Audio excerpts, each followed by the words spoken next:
We're so excited to be here today, and we chose to talk about a few of our favorite low vision devices.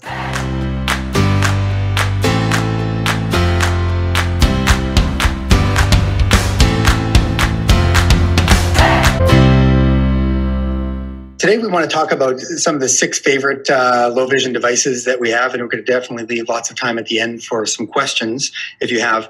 But before we begin, one theme that you're going to notice is that we're going to talk about that in low vision devices, there's not one low vision device or product or magnifier that will do everything. So we're coming up on yard work season, Manitoba. It's a balmy 18 degrees out today.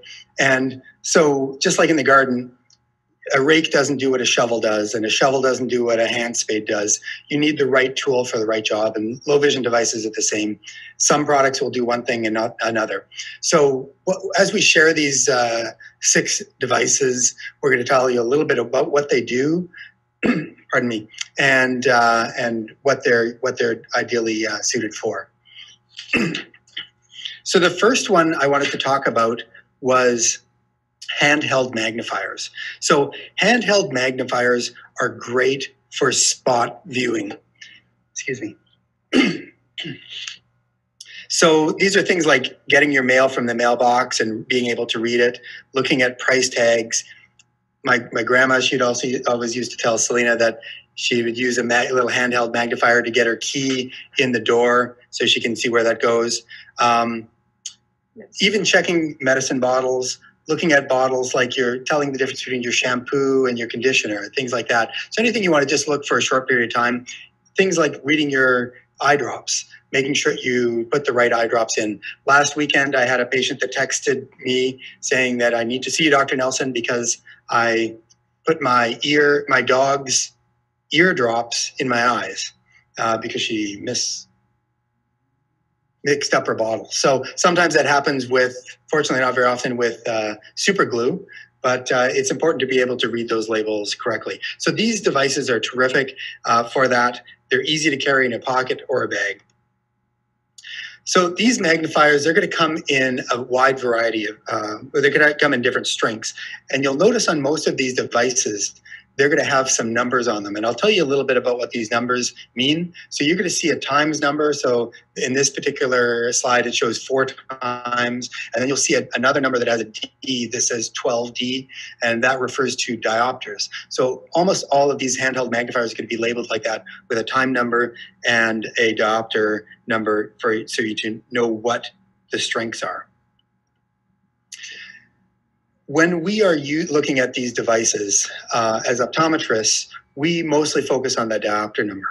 And if you want to compare one magnifier to another, that's a number that you want to use, because that's the one that's consistent from device to device. Now, the power, people understand that, or that makes more intuitive sense to them on what it is. And if you want to make a conversion from diopters to powers, there's a formula that you can do that. More specifically, there's actually 2 formulas that you can use to convert that. We've got them listed up here, so if you enjoy your math, the conversion is if you have diopters and divide it by 4, that will give you an approximate power number. So for example, if you have a 20 diopter magnifier, if you divide that by 4, that gives you a 5 times magnifier. There's another formula which will take that and add 1. So sometimes a 20 diopter magnifier could be listed as a 5 times magnifier or a 6 times magnifier. So there's a little bit of inconsistency sometimes with the times, but with the diopters, it's going to always be consistent from device to device. So these devices, they're going to come in a wide variety of strengths and power. So the range is, these particular handheld ones, they start at about 8 diopters, and they go up to about 56 diopters in their strength. One important factor, as the power gets higher, the size of the lens, the diameter of the lens gets smaller and smaller. And a lot of people will ask, well, can I have this really high 56 diopter lens, but I want it in a really big lens? And it's a common question, and my cheeky answer is that unfortunately I can't break the laws of physics. And if you do that, in theory, they can make a lens like that, but the lens is going to be so thick and so heavy and so cumbersome, it's just not going to work. So it's a frustrating thing. So there's a compromise of what magnification power you want to go with, and you want to generally pick as low of power as you need to get by and do the task that you want to do. So your optometrist can always tell you what power you need, but there is a rule of thumb that you can use to start with. And the one piece of information you need is to remember what your best vision is with glasses on. So for example, if your best vision is 20/400, we would inverse that. So 400 divided by 20 is 20. So we would start you with a 20 diopter magnification. The one example here on the slide is 20/200. So that would give you a 10 diopter.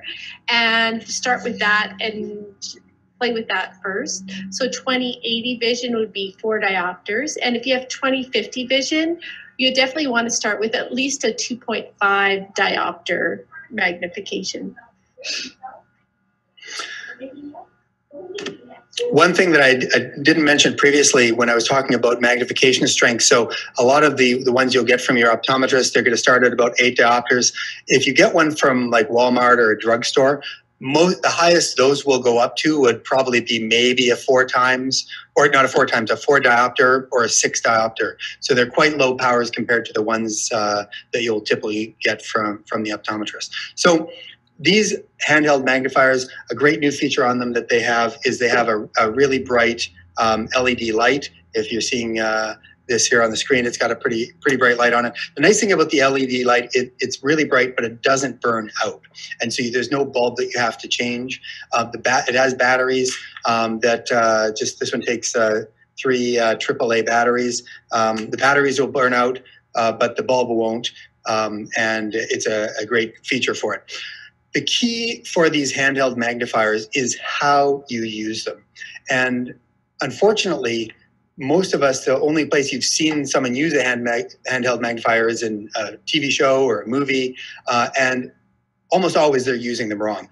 Even in this slide, and I won't say which company it's from, but this slide that they're showing, they're using this device incorrectly. And if you can see the photo, you'll look at the edges of the magnifier and you see how distorted it is, and you only get a real clear image right at the center. And that's what happens if you hold the magnifier, way out and not view it. So what you need to do is, the key to these is you want to get these right up close to your eye. If you can see me in the camera, I've got this right up close. And so the analogy I have for these handheld magnifiers is you want to use them kind of like if you are looking into your neighbor's yard. So if you have a hole in your fence and you want to see what your neighbor is doing, you don't stand back at arm's reach because you don't get that big a field of view. What you do is you get right up to that hole, and then you can see everything that your neighbor's doing in his backyard. And that will give you the widest field of view. So it's a changing of what you have. It's doing things a little bit differently. You bring it up close. You have to bring the material up close, but you're going to get a much wider field of view. And they're going to, particularly when you get up into those really high magnification, it's going to work much, much better and a lot easier to use. Okay, so the next product is the stand magnifier, and it's basically a version of a handheld, except with the added benefit of it sitting directly on the table. So it gives a way more stability. So it's really good for long sessions of reading, and you do need a table or a reading platform, and it is, because it's quite large, it's less portable. So you need a pretty big purse to bring this with.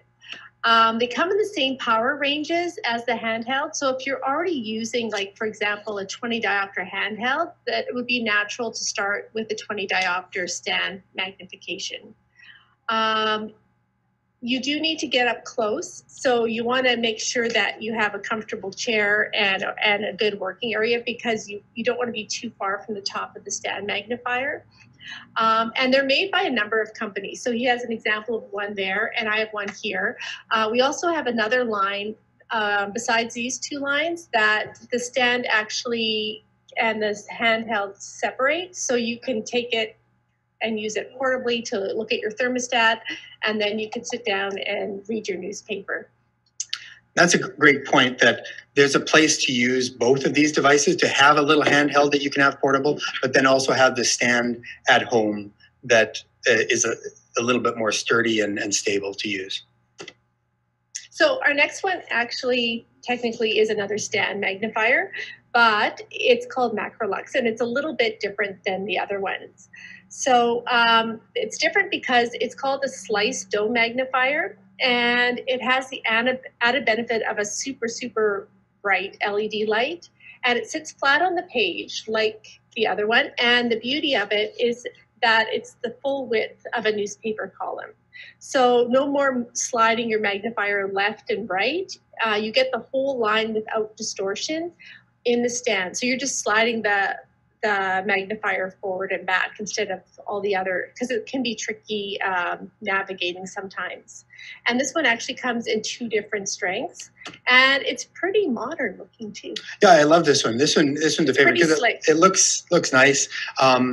And I think the real key to this one is that light, that LED light that shines in there. It makes the dome, the slice magnifier, really, really bright and a fabulous product. All right, so all the products so far that we've been talking about have been devices that can help you do up close work. So reading things that you can bring up close, looking up at near. So this next item, this is a product also made by Eschenbach, and it's called the MaxTV. And this device is designed to help you see further away, to help you look off in the distance. And so this is the MaxTV. So this is a Galilean type of telescope, and there's 2 models or versions of this. There's a standalone version. That's the one featured at the top here. So if you don't wear glasses, you can just put that on and wear it as it is. And then there's a clip-on version that if you do wear glasses, you can clip this onto your existing pair of glasses, and then it flips up and flips down. So this device, this telescope, has about a 2 times magnification, and it's great for watching TV, movies, shows, concerts, plays, things like that. You cannot use it for driving, and you cannot walk with it, just because it will magnify things, but it restricts your field of view. So it's kind of like walking with, kind of looking through a toilet paper roll or something like that. You don't have much field of view. There is also a tinted version of it. So if you are watching something outdoors, it has a tinted version that you can help you see in the distance a little bit better. The other really nice product they have in this same line is the Max Detail. So this Max Detail, again, it comes in 2 versions, the standalone version and the clip-on version that can go over a clip-on pair of glasses. But what's different about this is they designed this so you can do things at kind of arm's reach. So the tricky part when you're using a handheld magnifier like we talked about before, you have to bring that close up to your eye, and then you have to bring the print material right up close. So you're working within 3-4 inches, and a lot of tasks you can't work that closely. So working on a computer screen, let's say looking at music, doing hobbies and sewing or things like that, where you need to work out at arm's reach distance, but still get that extra magnification. That's what this device is really used for. You've got a real life example of this one. During this COVID crisis, my mom asked me for my embroidery hoop, which I thought was a bit unusual. And then a couple of days later, I got a phone call asking if we had a device to help her see to do the embroidery. So we brought this over, and it obviously solved the problem, as my dad gave us a big thank you, and we have not heard from my mom at all. Well, not about that. Right. Okay. Other things. All right. Oh, this is my favorite one. Okay, good.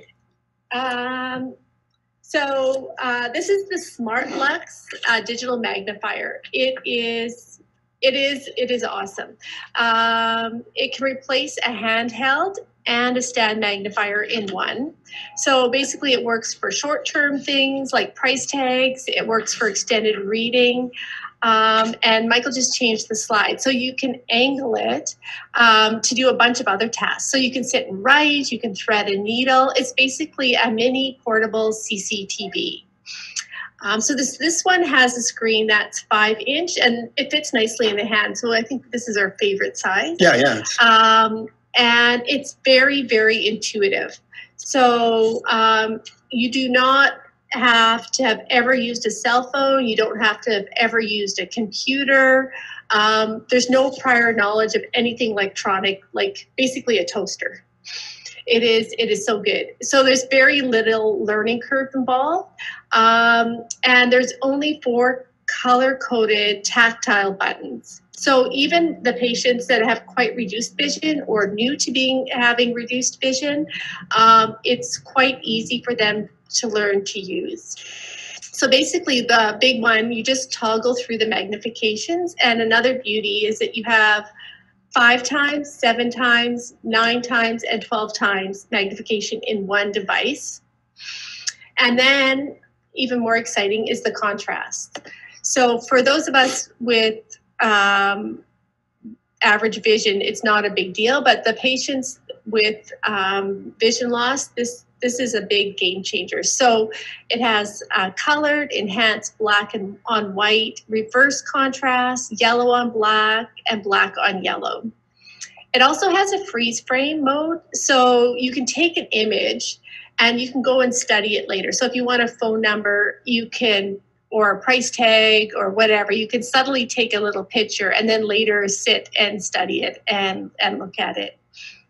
So the batteries are rechargeable, and it's super easy to carry and take care of. Yeah, that's a favorite. It's always a hit, and it's a great replacement to both a stand and a handheld magnifier. There's another shot of someone using it. All right. So the last topic I wanted to talk about was tinted eyewear, and I feel that tinted eyewear is probably underrated and probably underutilized because tint enhancement can make a big difference with people with vision impairments. So what tints do for you, there's basically 3 things that they're doing for you. Number 1, that they're going to improve the contrast of what you're looking at. Number 2 is they're going to reduce the light scatter of particular wavelengths of light. And number 3, they're going to reduce the overall amount of light that's entering into your eye, which can make things a lot more comfortable. So these fit overs, they're going to come in all sorts of shapes and sizes and styles. They're going to be fit over versions that will fit over a pair of glasses, but you can also get these tints made in your regular eyewear as well and tinted, custom color. So they come in a variety of colors, and you'll see on the screen we've got yellow and orange and amber and brown and gray and various tints. And everyone, depending on their personal preference, the task they're doing, the condition they have, will find that some colors will work better than others for the particular task. So it's really important that if you're looking at these, try them on in the clinic, go outside and see which one is helping you specific. And oftentimes we will find that people will come with someone, and the person that's accompanying them that might say, oh, I tried that one, it doesn't feel anything. But then the person with the vision impairment, they go, this makes a big difference. And so it's really individualistic. So don't necessarily rely on what others tell you or on what's going to work for you. You have to try it out. Yeah. You have to try it yourself. The other thing that that's good to be aware of is some people think that darker is better, and not necessarily. And I think there's definitely a place to have more than one brightness of these. And so you could have one color and intensity design that you use on a really sunny day. You might have a different one that works really great on overcast days, and you might have another one that's really great indoors. And they might be different colors or different intensities for those tasks. And again, the right tool for the right job. The sunglass, even if I go outside, I'm not going to wear as dark of a sunglass as you might like if it's an overcast day as a sunny day. So tints are a great product that you can look at to try to enhance what you're looking at.